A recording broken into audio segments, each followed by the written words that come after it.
Om Vakradanda Mahakaya Surya Samaprabha Suryakotisamaprabha Nirvignam Kurume Deva Sarvakaryeshu Sarvada Saraswati Saraswati Namastubhyam Varade Kamarupini Vidya Vidyarambham Karishyami Vidya Siddhir Bhavatu Me Sada Guru Gurur Brahma Brahma Gurur Vishnu Guru Devo Gurudevo Maheshwaraha Guru Guru Sakshat Sakshat Param Param Brahma Tasmai Tasmai Shri Gurave Namaha.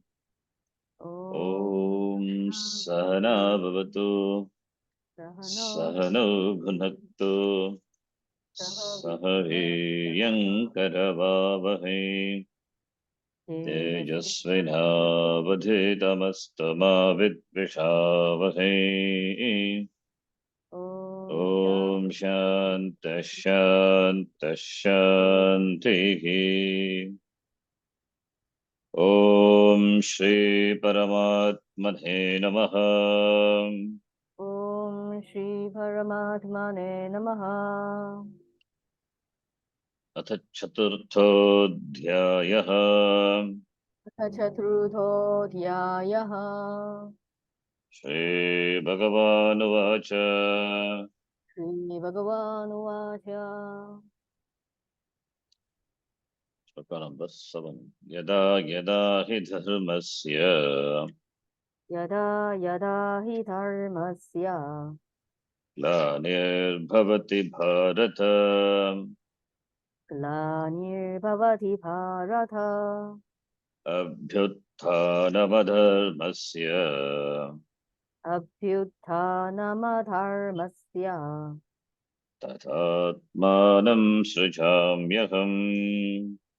Tadatmanam Srujamyaham परित्राणाय साधूनां Paritranaya Sadhunam विनाशाय च दुष्कृताम्.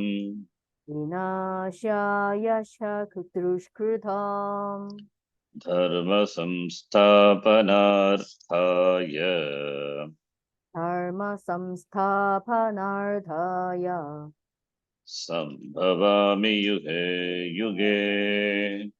Sambhavami Yuge Yuge.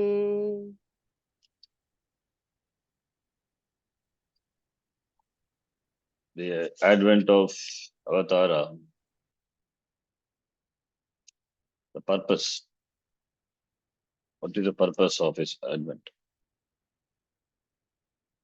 Paritranaya sadhunam vinashaya cha dushkritam. And we saw dharma is protected by protecting the dharmi. Dharmis are protected by maintaining or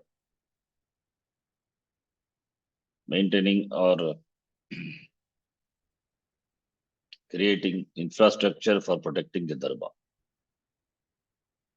So it is only when people who follow dharma are protected, dharma is protected. People who follow dharma are not protected, then dharma is not protected. People are culture and religion. Therefore, protection of dharma implies the protection of culture, religion, and so on. So if you want to destroy the dharma, the culture, the first thing what the invaders do is, the cunning invaders, they attack the culture. They degrade the culture.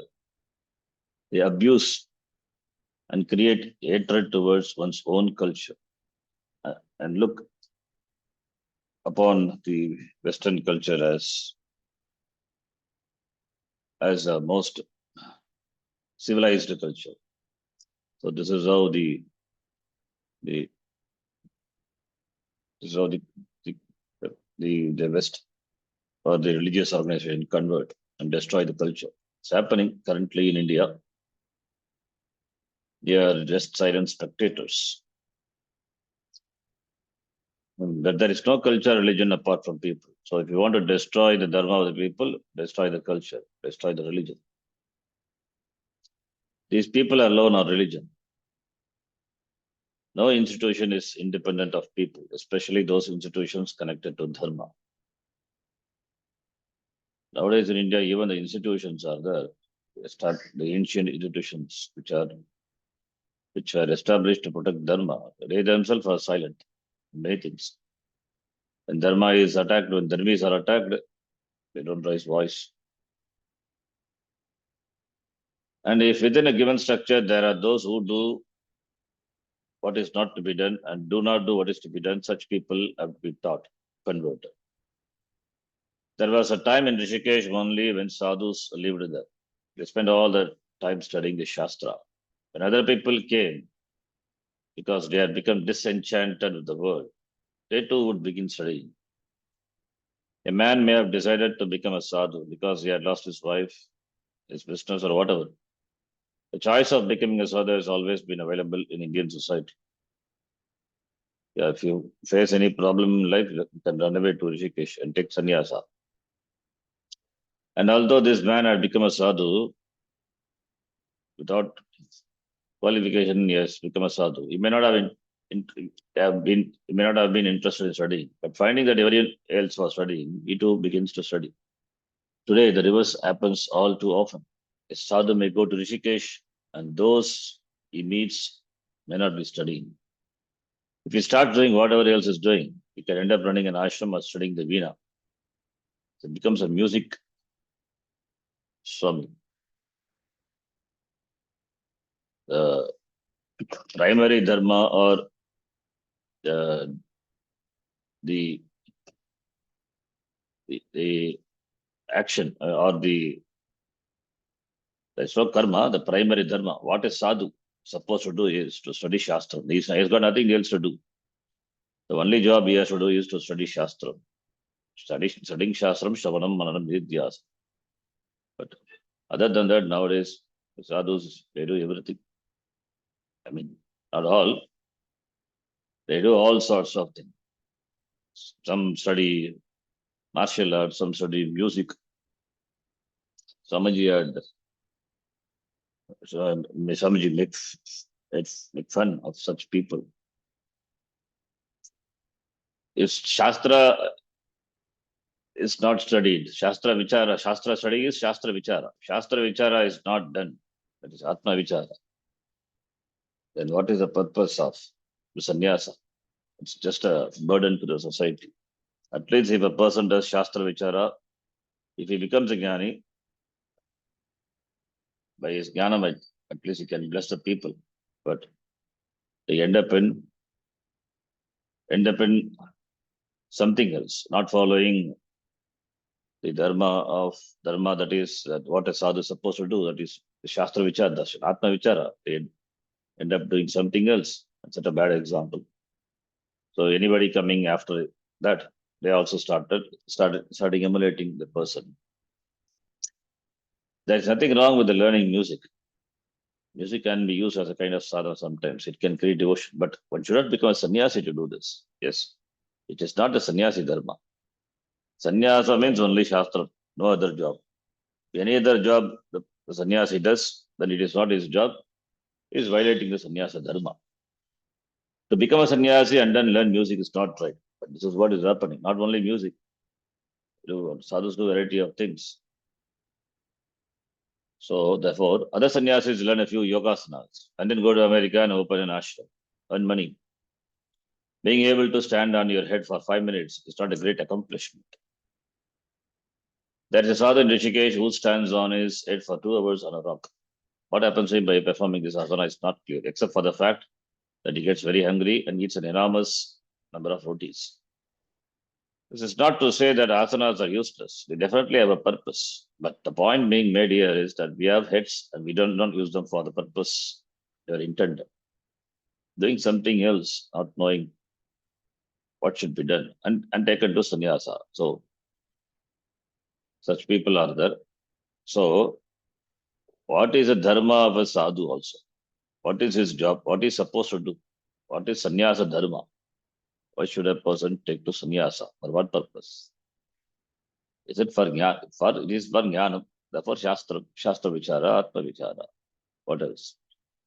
Similarly, dharma of a grihastha, dharma of a brahmachari. So it is, therefore,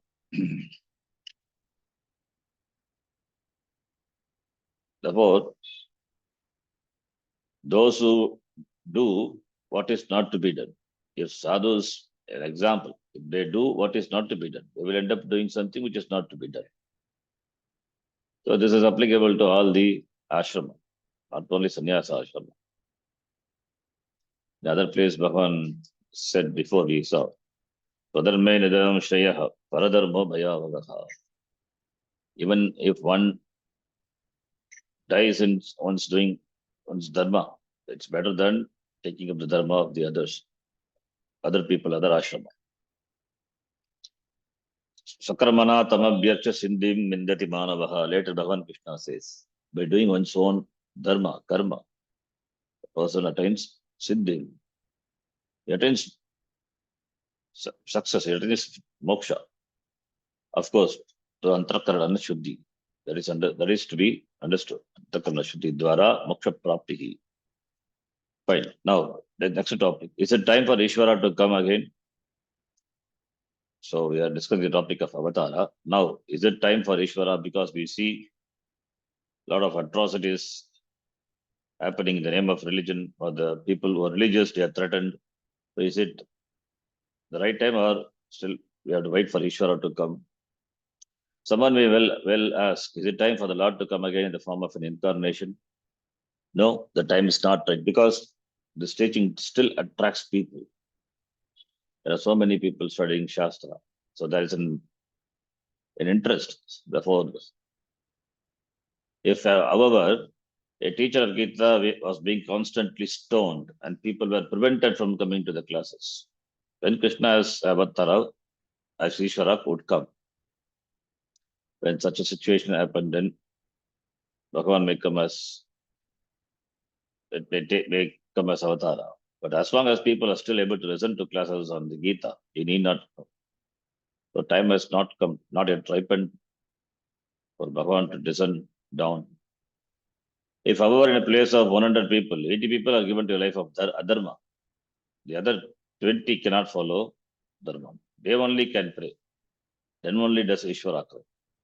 So the prayers of the 20 people becomes a cause for the birth of Ishvara, incarnation of Ishvara. That is the Nimittakar. That is the Nimittakar. Purpose to protect them and protect Dharma. Dharma only needs to be protected when adharma is rampant. Abhyuttanam adharmasya tadatmanam sujam. Dharma is rampant when there is no law and order whatsoever, when there are no ethics, no values, when no one cares about anyone else, when everyone is totally selfish. That is the time Bhagavan comes down or should come down. Under such circumstances, everyone goes for the convenient and doesn't bother about following dharma properly. Only when there is rank selfishness, utter selfishness, dharma, adharma, then does the protection of dharma becomes a necessity. When more dharmis, people who follow dharma, their dharmis are created. The dushkartas, people who do wrong deeds, dushkarma karoti, dushta janaha, those people those who do wrong deeds, change, and adharma is destroyed. Whenever an avatara comes, people are converted. In fact, this is a real conversion from being an adharmika person to dharmika person. If at all the conversion which is allowed in the Shastra, this is a conversion from adharmika to dharmika. They do change. They give up their life of adharma. This is what is meant by the destruction of adharma. Vinashaya cha dushkrata. The adharmis themselves do not have to be destroyed. So vinashaya, not only destruction, it can also mean correction. Only the adharma has to be given up, adharma established. For the adharmika to give up adharma, dharma should be taught. So they should be taught, even they are ignorant people, they should be taught. When they are taught and if they correct themselves, then dharma is established. In spite of teaching, in spite of all other efforts, if they are not able to correct, then the final means is destruction, destroying them. If dharma is to be protected by destroying them, it has to be done. That job Ishvara does. Therefore, Krishna says here, in every age, I am born. Sambhavami yuge yuge.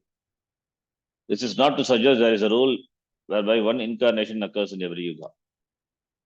Yuge yuge means prati yugam, every yuga.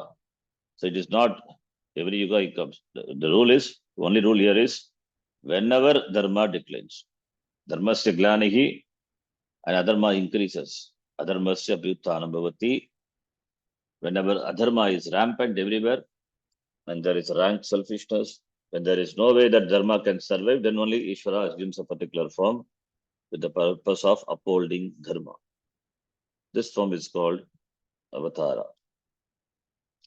Having answered Arjuna's question. So here, Arjuna's question is, Arjuna's, in this chapter, fourth chapter doesn't begin with any question. Fourth chapter, but Arjuna, he asked a question in the aparam bhavato janma param janma vivasvataha katamedat vijaniyam samado pruktavanati. That is the question. So chapter doesn't begin with question, but when Bhagavan was telling that he taught this yoga to Vivaswan, Vivaswan who was many generation before, many ages before. Then he asked question. Your birth was later, Vivaswan was born before, how could you have taught him? So therefore, that is the connection. Therefore, to answer the Arjuna's question, the topic of Avatara came, and Bhagavan told what is Avatara, when Avatara descends down, what is the Nimitta, the purpose. So therefore, having answered Arjuna's question, now Krishna continues to talk about himself, his birth and the truth. The truth of his birth and the nature, the truth. It's an important shloka presenting the Aikyam. In fact, Mahavakya, form of the shloka. Let us read the shloka. Janma karma cha me divyam Jamma karma cha me divyam. evam yo veti tattvataha Evam yo veti tattvataha. tyaktva deham punarjanma Tyaktva deham punarjamma. naiti mameti sorjuna Naiti mameti sorjuna. yaha tattvataha. In reality, yaha tattvataha mama, me is mama, my. Mama divyam janma, my divine birth, and karma janati, veti janati, one who knows. Knowing the janma, the birth and karma of me, that is a Lord. That person, deham tyakta, giving up the body, at the end of life, giving up the body, punar janmana yeti, mameti sojuna, he doesn't take another janma, he attains me alone. How is it possible? Having known me, my janma and my karma, he doesn't take janma. It means that the truth of Ishvara is the truth of myself. Therefore, I said Mahavakya. Bhagavan is not different from me. Jagat Karanam Brahma Ahamasmi. Knowing the Lord, you become free. How can you become free knowing the Lord? Lord, if Lord is, then if it is, knowing the Lord, you become free means the Lord has to be you. Knowing something which is different from you, you cannot become, you will not become something else. Knowing the mountain, I don't become the mountain. Knowing a dog, I don't become a dog. But knowing Ishvara, you become Ishvara. You become is within quote. You recognize your nature is to be not different from Ishvara. Therefore, Ishvara is Jagat Karanam, and that Ishvara is you, so you are Jagat Karanam. Therefore, you know the truth, then where is Punarjanma? You become free, Muktaha Bhavati, therefore Mahavakya. So Aham Brahmasmi, Aham Jivaha, Ishvarat abhinnaha, not different from the Lord. So Mahavakya, it is not said. Mahavakya we use only for the Shruti. That Mahavakya is the form of the shloka is presented here. Those who know those who have understood the secret or the truth of the Lord, they become free. Means they know that Ishvara, Jagat Karanam Brahma, Ishvara is myself. The Swarupa is of Jiva and Ishvara, Jivatma Paramatma are not different. Therefore, becoming free is already free. So recognizing the freedom, that is only by Jnana, that Aikya Jnana, Jivatma Paramatma Aikya Jnana. So therefore, Mahavakya is presented in the form of a shloka, 90 shloka. Knowing the Lord, knowing Bhagavan, he doesn't take Janma after giving up the body, he attains the Lord. I mean, he becomes one with the Lord. Mam upaiti, mam yeti. Yeti means gachati. He attains the Lord. Attains the Lord. Lord is not located somewhere else, not in particular place, nor in Kailasha or Vaikuntha. If it's located somewhere, then he can travel and reach. So it is without traveling you reach. It is you. Therefore, Mamyeti is Jnatva, that Jnanam, that Janati eva gachati. Knowing it's attaining. So he attains me is knowing, gaining the knowledge is attaining the knowledge. It's attaining him. Gaining the knowledge of Ishvara is attaining Ishvara. So therefore, the one who knows in reality my divine birth, Mama Janma, Divyam Janma, and Karma in this way, Evam Tatvataha. Oh Arjuna, giving up the body at the end of life, that person is not born again. Naiti Mame, Naiti, Punajanmana Yeti, Mameti, Mameva Yeti. He attains me alone. Divya means heavenly, in the sense of not worldly. Alaukika ityartaha, Divya, divine. Alaukika, not of this world. Krishna's birth is referred to as Divyam Janma, in order to convey the idea that it is unlike any other birth, that extraordinary. It is that is his Janma is not like that of any other being, any other Jiva. It doesn't come through the union of male and female. It's not born out of karma. So that is why his birth is immaculate. It is divine. It is Maika Janma. It is Maika. It is born out of Maya directly, not through the womb of the biological mother. So therefore, Divyam, divine, it is Alaukika Ityartaha. By adding the word Aishwaram here, Shankaracharya makes it very clear that in his commentary, he says that Krishna's birth is a kind of birth that belongs to Ishvara and is not the same as the birth of a Jiva. The Janma of Krishna's body is not formed out of as in the case of the Jiva. Ordinary Jiva is Panchabhuta, Panchabhautika. Karma is a karma pala. So based on karma pala, Jiva takes Janma through a particular yoni, womb, and it is Panchabhautikam, but Ishvara's body is not made like that of the Jiva's body. It comes directly from Maya. Having Maya under his Vasha, he is born. So that's why Ishvara. So also we are told here that Krishna's action is not only Janma, his actions, karma also not like any other karma. All other karmas are born out of personal want and produce Punya Papa. What about Ishvara's karma? Because this is not the case here, Krishna's action are a different type and are called Divyam Karma, Ishwaran Karma. So his Janma is Divyam, divine, Alaukika, different from that of a Jiva. Jiva has Janma Laukika. This is Alaukika. So only karma also, it is Divyam. The subject of the shloka is the one who knows Yahaveti, the truth about Krishna's peculiar birth. The Divyam Janma and Karma.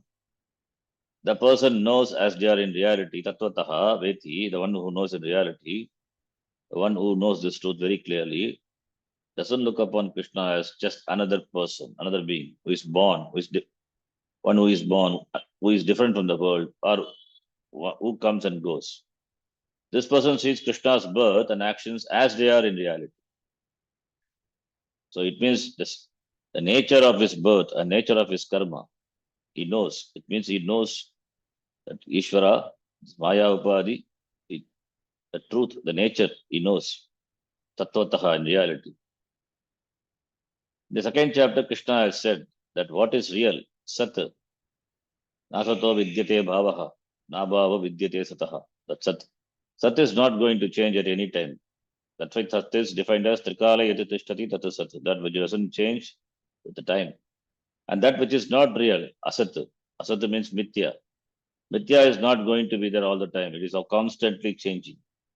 It is evanescent, constantly changing, subject to change, fleeting, Mithya. So Asat doesn't remain unchanging. Sat cannot change. Now, thus, whether Krishna's body is now is Vyavaharika, empirically real, or Pratibhasika, a projection. Either way, it is still Mithya, not absolutely real. Either way, it is Mithya.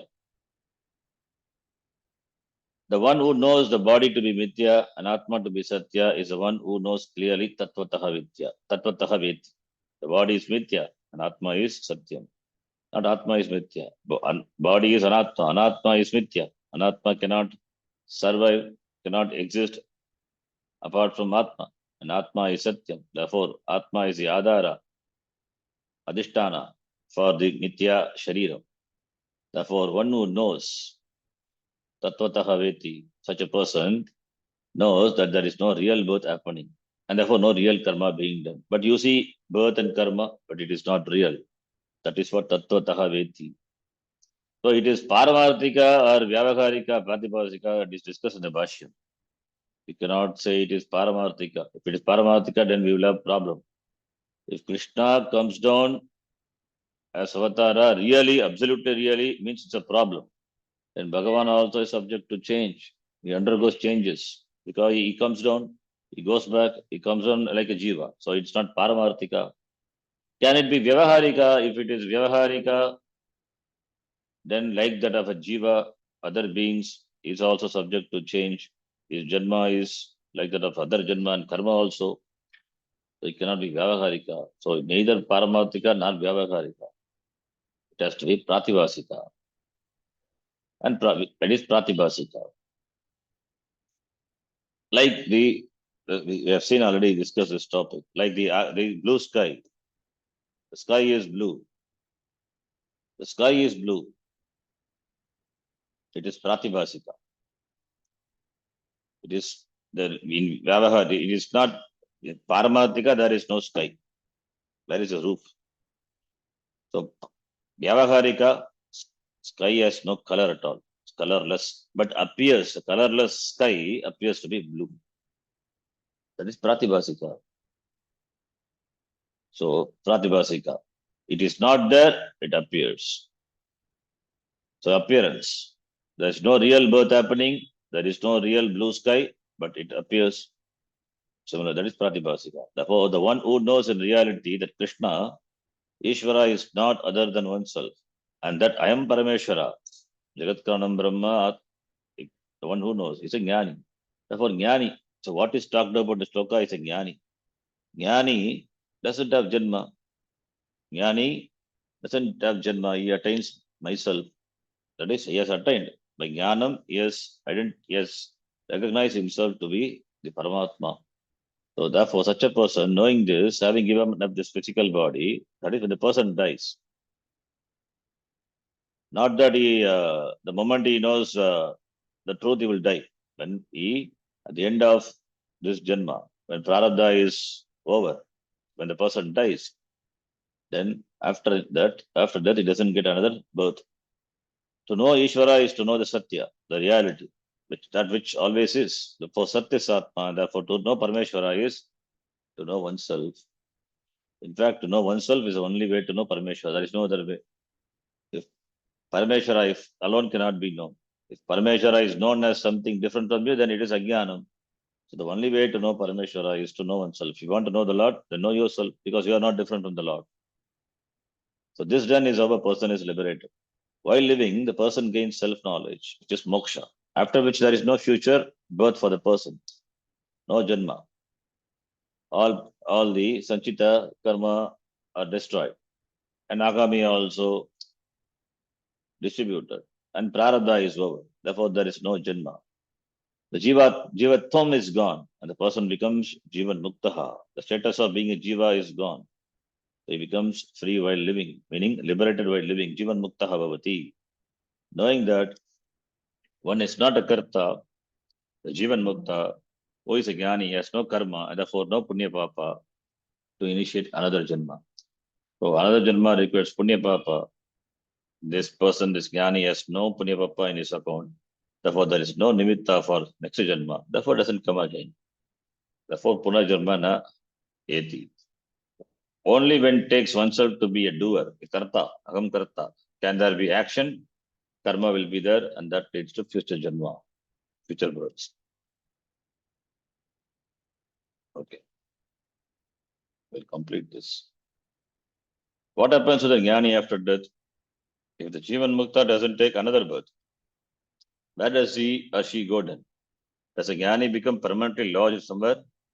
This question is based, of course, on the assumption that if Jivan Mukta is not subject to rebirth, he or she must be somewhere else. Therefore, it's a permanent, it's an eternal imprisonment or internment of some kind after death. If not, what is that happens to the jnani?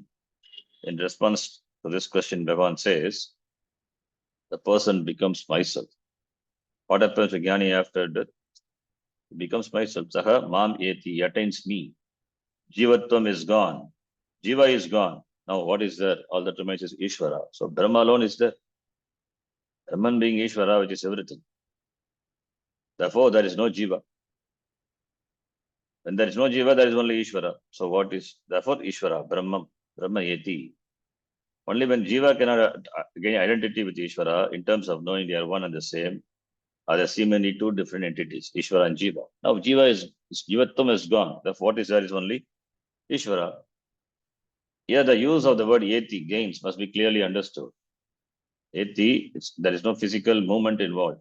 If it is used in its usual sense, gaining identity with Ishvara would mean that Jiva is like an amoeba ingested by Ishvara. But if the Jiva is really a false entity and one understands the nature of oneself, then there is no Jiva at all, no individual separate from Ishvara. All that is there is Ishvara alone. That is what Yeti, that is what he attains, attaining. Therefore, only knowing is attaining. The problem is one of separation.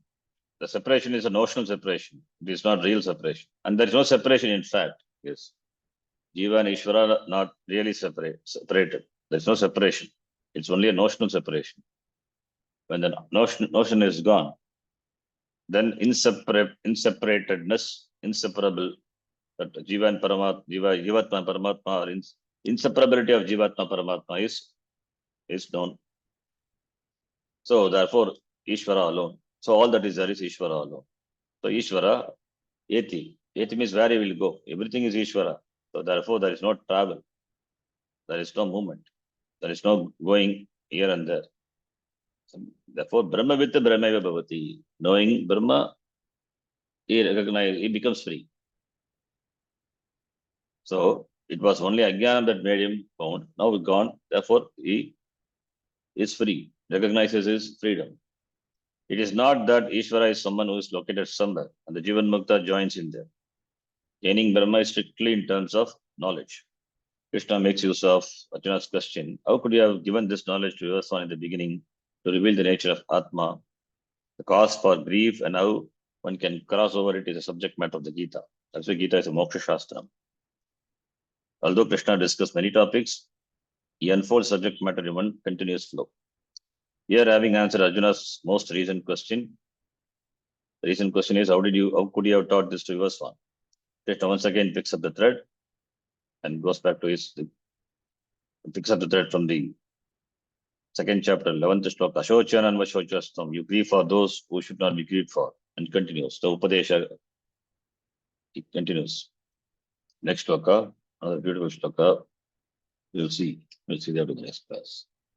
Om Purnamadav Purnamidam Purnat Purnamudachyate Purnasya Purnamadhaya Purnamevavashishyate. Om Shanti Shanti Shanti. Harihi Om. Shri Gurubhyo Namaha. Harihi Om. Dhanyavadaha.